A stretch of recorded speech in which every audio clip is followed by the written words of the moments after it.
definitely going to warn. Cosmic Wonder, She-Hulk Episode 1 opening scene breakdown, and World War Hulk. So you know there's going to be building up to the first Hulk movie inside the MCU. Let's check this out. So, back to what I was saying before, my theory. Oh, God. Steve Rogers did not have a girlfriend before he went into the service. Says who? The History Channel. So he becomes Captain America, and from that moment on, a symbol of America, he is rushed to the front lines, he becomes a war hero, then he is frozen in ice. Right. So, based on everything you've told me, after he gets unfrozen, he goes from world-threatening disaster to world-threatening disaster. That's when he's not a fugitive from the law, right? So it seems like he was pretty busy. All you're doing is repeating everything that I've already told you about my friend and colleague. Obviously, Captain America was a virgin. Look out!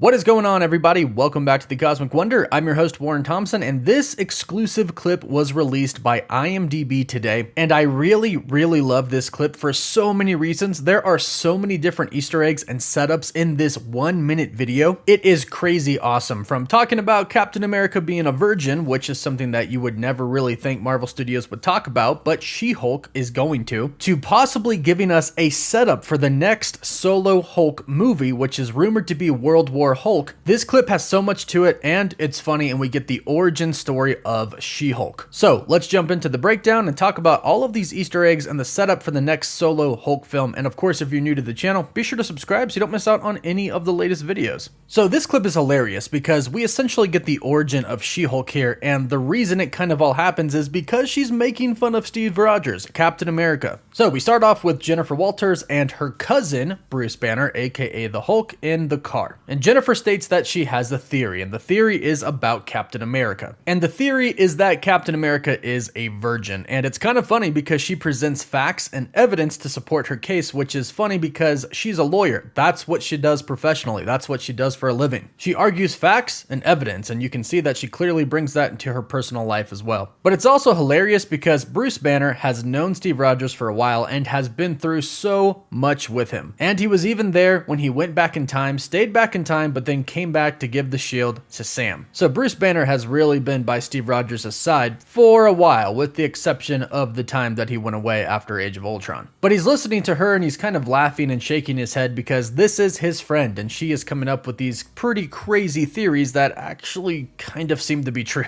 At least before Avengers Endgame. Hopefully after Avengers Endgame, once he got with Peggy, the virgin thing went away. I'm assuming it did. But if you're not paying attention, one detail that you might have missed is the sling on Bruce Banner's arm. His arm is still hurt from Avengers Endgame, where he snapped and it permanently damaged his arm, it seems like. Now, what's interesting is that he is not even in the Hulk form in this shot. And pretty much every time that we've seen him in a trailer or a clip, he is the Hulk, specifically Professor Hulk, which is how we left him after Endgame. But during Endgame, at the end, Professor Hulk still had the sling on his arm. Also, not to mention that in Shang-Chi and the Legend of the Ten Rings' post-credit scene, we see Bruce Banner via hologram and he still has the sling on his arm there as well. So something seemingly happens during She-Hulk that allows Bruce Banner to fully recover and heal his arm. And it could actually come down to what happens immediately after this car crash. Now, another reason I find this funny is because this is the origin story of She-Hulk. And Jennifer Walters basically becomes She-Hulk because she was kind of making fun of Steve Rogers. Let me explain. This origin is a little bit different from the comics, but reflects it a lot because in the comics, Bruce Banner is having a hard time being the Hulk. So he decides to pay his cousin a visit because she was always easy to talk to. So he goes and he visits her, but a man by the name of Nicholas Trask hires people to kill Jennifer Walters because she is defending a client that he is at odds with. So he pays people to go and kill her, and she does get shot, but Bruce Banner is there and he ends up taking her away, and he goes to a hospital and he decides that she needs a blood transfusion. So he gives her his blood, which is in turn how she becomes She-Hulk, and it actually is what saves her life. Now, obviously this is a little bit different here, but you can see how the origin story reflects it in the MCU now. Now, here is a huge detail that has so many implications for the future of the MCU, and that is the ship that shows up and causes them to crash. If you notice, this is the exact same ship that the Grandmaster had in Thor Ragnarok. It's not his ship, but it's the same exact design. You can see that the paint is a little bit different, but the model of the ship is exactly the same. So this ship is most likely from Sakaar. This could mean that this ship has come from the Grandmaster. The Grandmaster still could be hunting for his champion, as he called the Hulk, and it looks like he finally tracked him down on Earth. This means that the cause of the accident was actually because somebody was trying to assassinate or kidnap and bring back to Sakaar Bruce Banner, not Jennifer Walters. But here's what this means for the MCU and how it could actually set up World War Hulk. The story of World War Hulk in the comics starts by the Illuminati actually banishing Bruce Banner to a different planet. They actually trick him. The Illuminati deems that he is too dangerous to keep on Earth. So they essentially trick him into going into outer space, but then they just kind of shoot him past the moon and send him to another planet. And the planet that he ends up on is Sakaar. From there on out, he actually becomes Gladiator Hulk on Sakaar, and that's what we saw in Thor Ragnarok. However, he ends up becoming the king of the planet. He gets a wife, she gets pregnant, but the ship that the Illuminati sent him to the planet on ends up exploding, killing his wife and his unborn child. And the Hulk is obviously furious, so he heads back to Earth, stopping on the moon to defeat Black Bolt, the king of the Inhumans, and then going to the Earth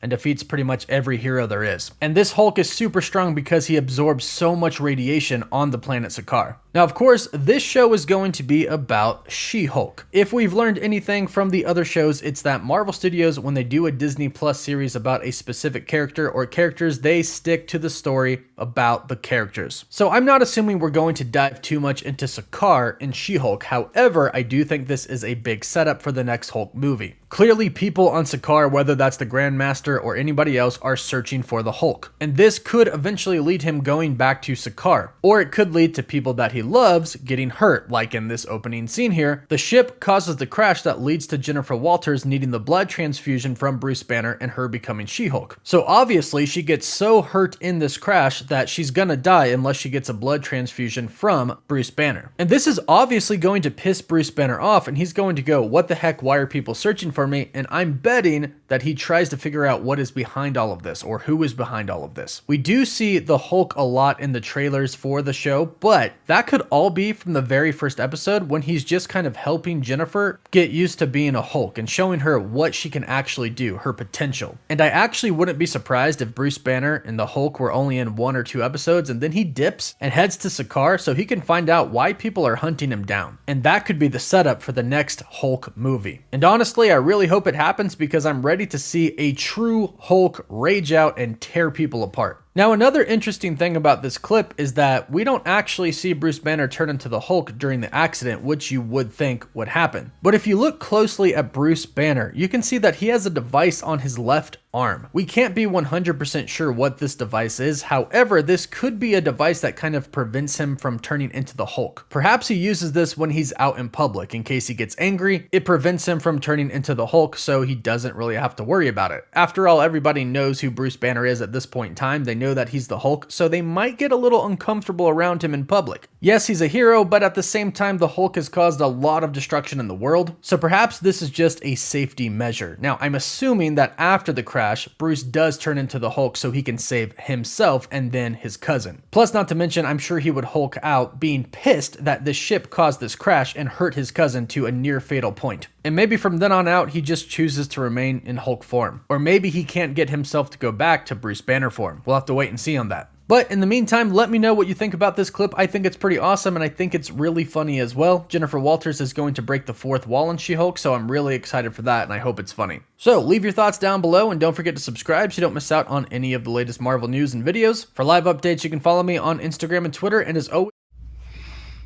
Man, I love the breakdowns. I love understanding what we just saw, and I know with Jennifer Walters, she's like, this is a perfect origin story for her to be set up and setting up for World War Hulk, because I would love to see them two go at it, and she has to try to calm him down, but at the same time have to try to beat him. So I love that aspect. I love this opening scene because I'm telling myself she's dissecting Captain America. Then you see this ship, as we just now seen, it's from Sakaar. That's a known fact. So I think that's what happened with Bruce, or they're trying to get Bruce back to Sakaar, and I think that's why he's going to leave. So yeah, it sounds pretty accurate of what's going to be taking place, and I think Bruce Banner's only going to be in those 1 or 2 episodes, and then she has to figure out on her own how to be She-Hulk, where she's in those little powwows of just trying to understand her powers. Even Abomination was there, so that's why I'm telling myself this is going to be fun, and her breaking the fourth wall. And then I just seen today how they're going to do like a Law and Order-esque type of episode where it's just doom doom doom. And so I'm so excited for this, because it's like I said, it's going to be such a huge leap into the MCU and moving forward. And I just the cameo is going to blow me away. I feel like the name drop, the Easter eggs, is going to blow everyone away, and I think this is going to be such a hit TV show. So, you guys enjoyed my reaction to She-Hulk Episode 1 opening scene breakdown and World War Hulk from the Cosmic Wonder. Make sure you guys get over there and subscribe to him, because he is definitely one of the channels that I love watching. Shout out to him, because he does all, he stays on it. He stays on it. So, you guys enjoyed my reaction. Subscribe to my channel. Post, comment down below, and like the video. It's your boy, D. Dyson. Peace.